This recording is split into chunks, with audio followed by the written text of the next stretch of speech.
નમસ્કાર મિત્રો, જય હિન્દ, જય ભારત.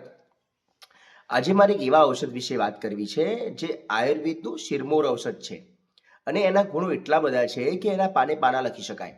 પણ કમનસીબી ગણો કે અજ્ઞાન ગણો કે અખૂટ ગુણોના ભંડાર, આ ઔષધનો ઉપયોગ લોકો કરતા નથી કે લોકોને ખબર નથી, વોટેવર. પણ એની અજ્ઞાનતાને કારણે એ લોકો દવાખાનાના મોંઘા મોંઘા બિલ ભરે છે. અને જમાનો એટલો બધો ફાસ્ટ થઈ ગયો છે કે લોકોને 5-10 મિનિટનો માહિતીસભર વિડીયો જોવાનો ટાઈમ નથી, પણ રીલ બદલવાનો ટાઈમ છે. પણ એટલું નક્કી માનજો મિત્રો કે રીલ બદલવાથી જીવન બદલાતું નથી. તો મિત્રો ખાસ આ વિડીયો આખો જોજો, તો કંઈક કામની વાત તમને મળશે. બાકી તો જાને વાલો કો કોણ રોક સકતા હૈ. તો હું વાત કરી રહ્યો હતો હરડેની. હા મિત્રો, આ દવાનું નામ મોટાભાગના લોકોએ સાંભળ્યું જ હશે, પણ એનો ઉપયોગ કેટલાય કર્યો એ બહુ વિચારણીય છે. અને હું તો એટલે સુધી કહીશ કે જેની માં ના હોય ને એની માં હરડે, એટલું બધું સન્માન આ ઔષધિને મળેલું છે. માં એક પોતાના શિશુનું કેવી રીતના ખ્યાલ રાખે, ઠીક એવો ખ્યાલ આ ઔષધિનું સેવન કરનારનું આ ઔષધિ રાખે છે. એટલા માટે એને માં કહી છે. હવે હરડીની મુખ્યત્વે બે જાતો હોય છે મિત્રો, એક નાની હરડે અને એક મોટી હરડે. નાની હરડે એટલે એને હિમજ બી કહી શકાય, હરડેનું બાળ સ્વરૂપ જેને હિમજ તરીકે ઓળખવામાં આવે છે. અને આના વિવિધ નામો છે, જેમ કે હરિતકી છે, અમૃતા છે, હેમવતી છે, અભયા છે, વિજયા છે, શિવા છે. અને મિત્રોના નામ જુઓ તમે, નામ ગુણ પ્રમાણે એના નામ છે. જેમ કે અમૃતને આપનારી અમૃતા, અભયને આપનારી અભયા, વિજયને આપનારી વિજયા અને શિવ એટલે કે કલ્યાણ કરનારી શિવા. હવે હરડીને ઉત્તમ કઈ ગણવી? બધાને પ્રશ્ન હોય કે ભાઈ હરડે કઈ સારી માનવી? તો જે પાણીમાં ડૂબી જાય એ હરડે ઉત્તમ, બરાબર. અને બીજો એક શ્લોક છે, એમાં બી એના ગુણોની વાત કરી છે. એ શ્લોકમાં એના વિવિધ ગુણોનો અંદર વિસ્તાર છે. એની અંદર હરિતકી પંચરસા અલવણા તુવરા પરમ વૃક્ષોષ્ણા દીપની મેદ્યા સ્વાદુપાકા રસાયણી. એટલે હરડે મુખ્યત્વે 5 રસ ધરાવે છે. કયા કયા? મીઠો, ખાટો, તીખો, કડવો અને તુરો. અને ગુણરૂપે જોવા જઈએ તો હરડે એ વૃક્ષ અને ગરમ છે, બરાબર. કર્મથી જોવા જઈએ તો દીપની એટલે કે જઠરાગ્નિ પ્રદીપ્ત કરનારી અથવા પાચન શક્તિ વધારનારી. પછી મેધા એટલે કે બુદ્ધિવર્ધક છે. સ્વાદુપાકા રસાયણી, સ્વાદુપાકા એટલે પાચન પછી સ્વાદિષ્ટ, અને રસાયણી એટલે શરીરને પુષ્ટ કરનારી છે, અને શરીરને પુષ્ટ કરી અને આયુષ્ય વધારનારી છે. આ તો થયો હરડેનો નાનો પરિચય. આના વિશે તો ઘણું બધું બોલી શકાય, પણ આ વિડીયો કદાચ મોટો થઈ જશે, એટલા માટે આનું એક સંક્ષિપ્તમાં આપણે એનો પરિચય મેળવ્યો કે હરડે એકચ્યુઅલમાં છે શું. હવે આપણે એના ફાયદા જોઈશું. અને ફાયદા તો જોઈશું, સાથે સાથે એ કોની સાથે લેવાય ન લેવાય એ બધી બાબત પર આપણે ચર્ચા કરીશું. તો હરડે ઘી સાથે લેવાય તો વાયુનો નાશ કરે. લવણ એટલે કે મીઠા સાથે લઈએ તો કફનો નાશ કરે. મધ કે સાકર સાથે લો તો પિત્તનો નાશ કરે છે.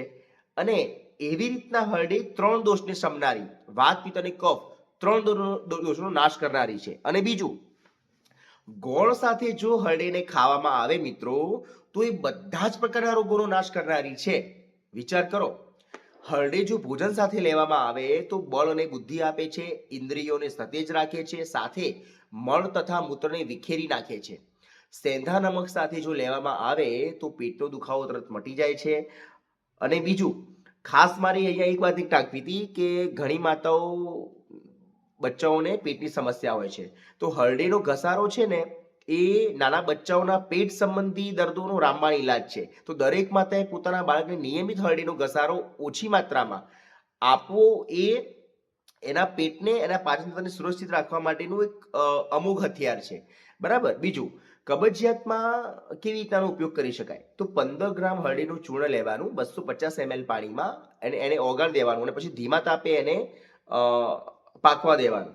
જ્યારે ચોથા ભાગનું પાણી રહી જાય ત્યારે એને નીચે ઉતારી લેવાનું ગેસ ઉપરથી, અને પછી એને ગાળી લેવાનું, અને એમાં 1 ગ્રામ સૂંઠ અને 2 ગ્રામ સિંધવ નાખવાનું, અને પછી એને પી લેવાનું ઠંડુ પાડીને. તો 2 થી 3 વખત તમને રેચન થશે, પણ તમારું પેટ સરસ સાફ થઈ જશે. અને બીજું, હરડેનું બાળ સ્વરૂપ છે હિમજ, મેં આગળ જ વાત કરી.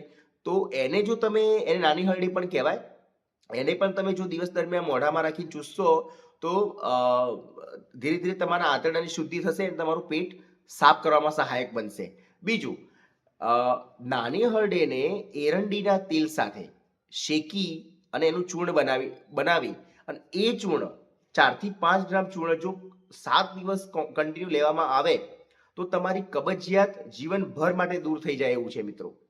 અને હળદીનું ચૂર્ણ મધ સાથે જો લેવામાં આવે તો શ્વાસના રોગમાં ફાયદો કરે છે. બીજું, નવશેકા ગરમ પાણી સાથે હળદીનું ચૂર્ણ લેવાથી હેડકી બંધ થઈ જાય છે.